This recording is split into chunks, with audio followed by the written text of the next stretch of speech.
आज हम पढ़ेंगे डिफरेंस बिटवीन प्रोकैरियोट और यूकैरियोट सेल में क्या डिफरेंस है, प्रोकैरियोटिक और यूकैरियोटिक सेल में क्या डिफरेंस है। तो सबसे पहले हम देखेंगे, हमने पहली क्लास में पढ़ा था कि एक सेल को लिविंग तभी हम कहते हैं जब उसके पास डीएनए होगा, साइटोप्लाज्म होगा और उसको कवर करने के लिए, बाहर से प्रोटेक्ट करने के लिए सेल मेम्ब्रेन होगी। ठीक है, ये तीन फीचर्स सबसे जरूरी हैं एक सेल को लिविंग रखने के लिए। ठीक है, तो अब उस सेल से आगे हमें टाइप्स मिलती हैं, कुछ में कुछ चीजें ज्यादा हैं, कुछ में कम हैं। तो उस बेस पे हमने सेल को दो हिस्सों में वो क्या किया है, डिवाइड किया है दो कैटेगरीज में या दो क्लासेस में। एक को कहते हैं हम प्रोकैरियोटिक सेल, एक को कहते हैं हम यूकैरियोटिक सेल। अब इसमें क्या है कि प्रोकैरियोटिक सेल किसमें होता है, ये हम यहाँ पे देख लेते हैं। ये प्रोकैरियोटिक सेल जो होता है ये बैक्टीरिया में होता है। बैक्टीरिया जो हमारे गट्स में पाए जाते हैं, जो हमारे आसपास में एनवायरनमेंट में लाखों करोड़ों में पाए जाते हैं।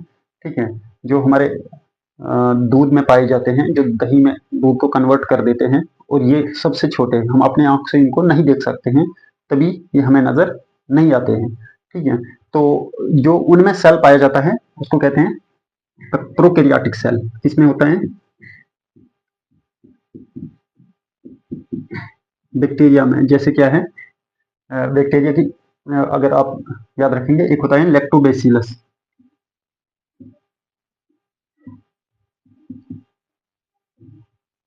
ठीक है, लैक्टोबैसिलस एक बैक्टीरिया होता है जो कहाँ पे होता है, मिल्क में होता है। ठीक है, मिल्क में क्या करता है, ये दूध को दही में कन्वर्ट कर देता है। ठीक है, तो ये कौन सा, इसके अंदर जो सेल होता है वो होता है प्रोकैरियोटिक सेल। और हम जो है ऑर्गेनिज्म, इंसान है, जानवर है, प्लांट्स हैं, ठीक है, छोटे कीड़े मकोड़े हैं, उन सब में यूकैरियोटिक सेल पाया जाता है, इसको कहते हैं हम यूकैरियोटिक सेल। अब हम दो क्लास में देखेंगे कि ये जो प्रोकैरियोटिक सेल होता है, जो किस में होता है, जो बैक्टीरिया में होता है, ये बहुत ही छोटा होता है, वेरी स्मॉल। ठीक है, ये स्मॉल होता है। कितना होता है साइज में, 1 से 5 माइक्रोमीटर। माइक्रोमीटर भी बहुत छोटा, हमें सेल नहीं दिखता है, तभी नहीं हमें दिखता है, बहुत ज्यादा छोटा होता है ये। इसको कहते हैं म्यू एम। ठीक है, एम यू म्यू एम सबसे स्मॉल होता है कौन सा, प्रोकैरियोटिक सेल। इसके अलावा अगर हम यूकैरियोटिक सेल की बात करेंगे, जो हमारी बॉडी के अंदर जिन सेल से हमारी बॉडी बनी है, तो उसमें से एक सेल की बात करेंगे हम, तो ये इसके मुकाबले में ज्यादा बड़ा होता है थोड़ा। ये कितना होता है, 10 से 100 माइक्रोमीटर। ठीक है, इसके अलावा क्या है कि अब यूकैरियोटिक सेल की बात करेंगे हम, तो इसमें न्यूक्लियस एब्सेंट होता है। न्यूक्लियस क्या देखा था हमने कि ये जो है ये है बाहर से सेल वॉल, अंदर है मटेरियल, साल्ट और वाटर का मिक्स, उसको हम कहते हैं साइटोप्लाज्म, और उसके अंदर होता है डीएनए। तो अब यूकैरियोटिक में क्या है कि ये डीएनए यहाँ पे जो है, इसके बाहर से इसको न्यूक्लियस ने क्या रखा है, लपेट की, ये सराउंड करके रखा है। ठीक है, बाहर से न्यूक्लियस ने प्रोटेक्ट करके रखा है, लेकिन इसमें ऐसा कोई न्यूक्लियस नहीं है। ठीक है, इसलिए यहाँ पे न्यूक्लियस एब्सेंट है, यहाँ पे न्यूक्लियस ये वाला प्रेजेंट है। इसके अलावा क्या है, सेल ऑर्गेनेलीज। ठीक है, अब हमारी सेल, हमारी बॉडी के अंदर जो हमारा सेल है, ठीक है, हम खाना खाते हैं, ठीक है, हम काम करते हैं, तो हम ज्यादा खाना खाते हैं, वो खाना डाइजेस्ट होना चाहिए, फिर हमें उसके बाद एनर्जी मिलनी चाहिए ताकि हम अपना काम कर पाए।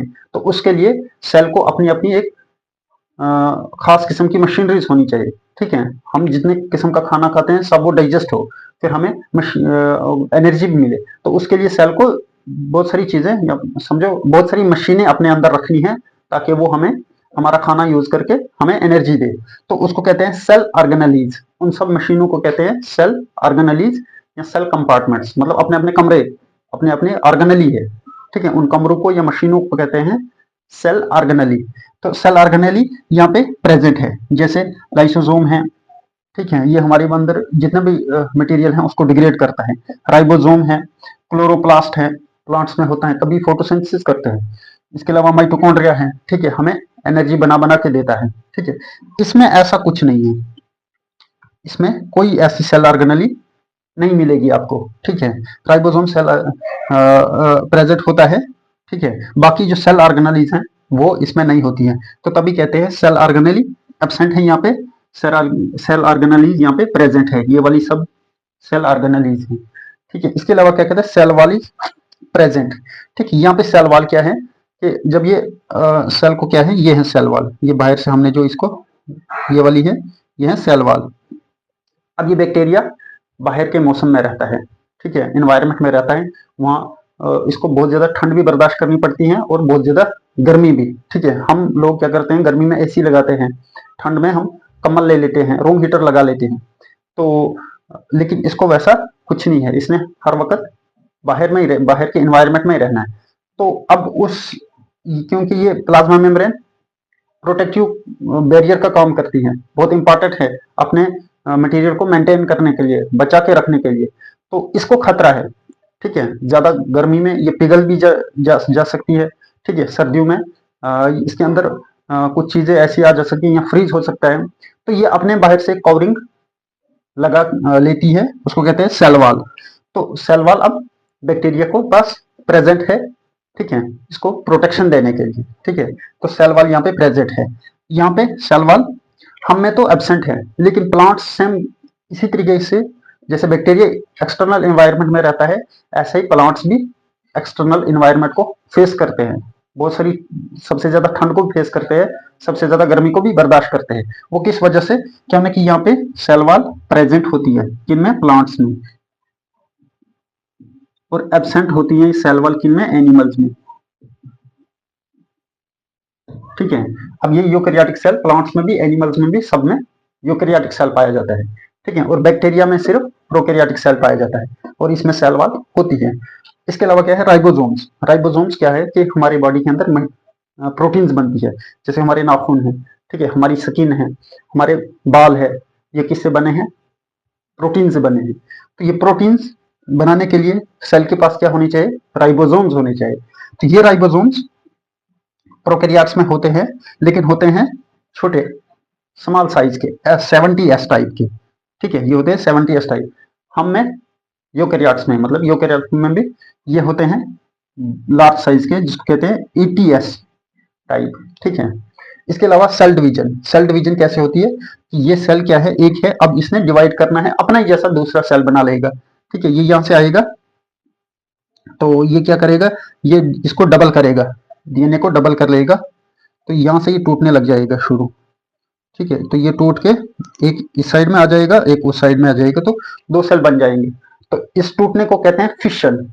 फिशन, FISSION, फिशन होता है टूटना, बाइनरी फिशन, दो हिस्सों में टूट जाता है। लेकिन यहाँ पे क्या होता है, हमारे सेल क्या करता है, ये टूटता नहीं है, यहाँ पे मियासिस होती है, माइटोसिस होती है। ठीक है, यहाँ पे एक सेल डिवाइड होता है यहाँ पे, लेकिन जिस तरीके से ये डिवाइड होता है इस तरीके से नहीं, इसमें एक प्रॉपर प्रॉपर प्रोसेस होता है। ठीक है, अब इसने क्या करना है, ये एक ही सेल, ये प्रोकैरियोट ही जो है, ये एक ही सेल के ऑर्गेनिज्म है, ये यूनिसेलुलर है। ठीक है, ये सिंगल सेल है बस। लेकिन यूकेरियोटिक ये बहुत सारे सेल से बने होते हैं, ये सिंगल सेल भी हो सकते हैं, एक से ज्यादा सेल्स के बने भी हो सकते हैं। अब यही है कि बैक्टीरिया अकेला है, जब टूटेगा और एक ही बैक्टीरिया बनाएगा, वो टूटेगा और एक ही बनाएगा आगे। ठीक है, तो वो आगे भी अकेला ही रहेगा, सिर्फ वो क्या है, यूनिसेलुलर है, सिंगल सेल पे बने हैं। ठीक है, सिंगल सेल, सिंगल सेल। ठीक है, ये अकेला ही सेल है। ठीक है, ये सिंगल भी हो सकते हैं या मल्टी सेलुलर भी। ये यूकेरियोटिक सेल सिंगल भी रह सकता है या एक से ज्यादा भी रह सकता है, लिख सकते हैं यहाँ हम इसको, ये सिंगल भी रह सकते हैं, कैन लिव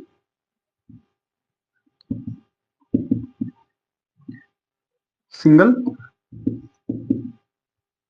सिंगल और या मल्टी सेलुलर।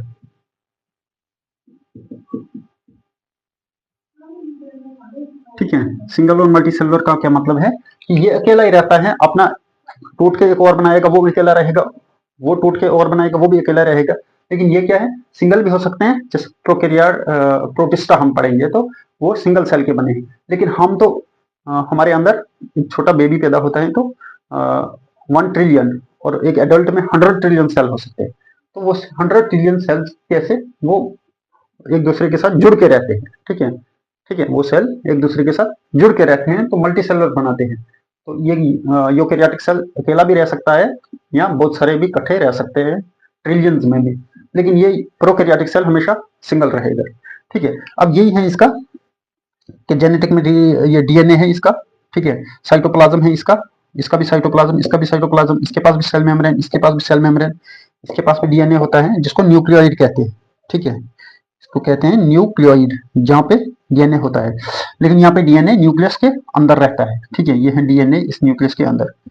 ठीक है, तो ये है डिफरेंस प्रोकैरियोटिक और यूकेरियोटिक सेल का। एक और हम एग्जांपल, एक थोड़ा कंफ्यूजन आपकी दूर कर देंगे यहाँ पे। एक होता है वायरस, एक होता है वायरस। आपने सुना होगा कि कोरोना वायरस आया था, उसने तबाही फैला दी थी। तो वो क्या चीज है, वो वायरस क्या चीज है? तो वो ये है कि वायरस वायरस डेड भी है, और उसको हम ना लिविंग में रखते हैं ना नॉन लिविंग में रखते हैं। क्यों? क्योंकि वायरस जब आउटसाइड बॉडी के बाहर होता है, ठीक है, तो तब वो मरा होता है, कोई खतरा नहीं, कुछ नहीं कर सकता। ठीक है, वो कुछ नहीं कर सकता है, तो उसको हम डेड कहेंगे। ऐसे पड़ा है, ना कोई नुकसान करता है, ना बड़ा होता है, ना डिवाइड करता है, ना कोई एनर्जी यूज करता है, तो वो नॉन लिविंग की तरह वैसे ही रहता है। लेकिन जब वो किसी ऑर्गेनिज्म की बॉडी के अंदर जाता है, तो वो वहां पे डिवाइड करना स्टार्ट हो जाता है। ठीक है, तो उसको हम फिर लिविंग कहेंगे, क्यों ना कि इतना नुकसान किया था कोरोना वायरस ने आके, कि लाखों लोग की जान ली थी, तो तब वो लिविंग की तरह बिहेव करता है। ठीक है, अब क्या है कि अगर हम इसको नॉन लिविंग, क्योंकि लिविंग होने के लिए क्या होना चाहिए? साइटोप्लाज्म होना चाहिए, सेल मेम्ब्रेन होना चाहिए, और डीएनए होना चाहिए। ठीक है, लिविंग के लिए ये चीजें, तीन चीजें सबसे अहम जरूरी है। इसके पास ना तो साइटोप्लाज्म है, ना ही सेल मेम्ब्रेन है, इसके पास सिर्फ एक चीज है, डीएनए है, या आरएनए, या डीएनए हो सकता है वायरस के पास, या आरएनए ये हो सकता है, और ये है इसको कोड, ये बाहर से COAT। ठीक है, इस डीएनए और आरएनए को प्रोटेक्ट करने के लिए कोट पहना के रखता है बाहर से, बस डेट रहता है। जो ही ये किसी ऑर्गेनिज्म के बॉडी के अंदर जाता है, तो तब ये कोड तोड़ के ये डीएनए को इंसान के डीएनए के साथ कंबाइन कर लेता है। ठीक है, या अपने डीएनए को बढ़ाता है बढ़ाता है बढ़ाता है, और इन्फेक्शन करता है। ठीक है, तो इंसान के सेल के अंदर की सब मशीनरी को हाईजैक कर देता है।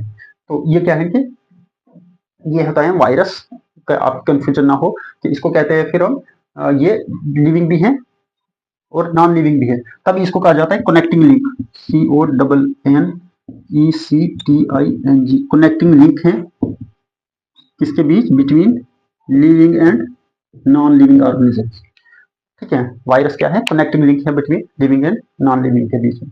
तो ये है difference between prokaryotic eukaryotic cell और वायरस क्या होता है। ठीक है, थैंक यू।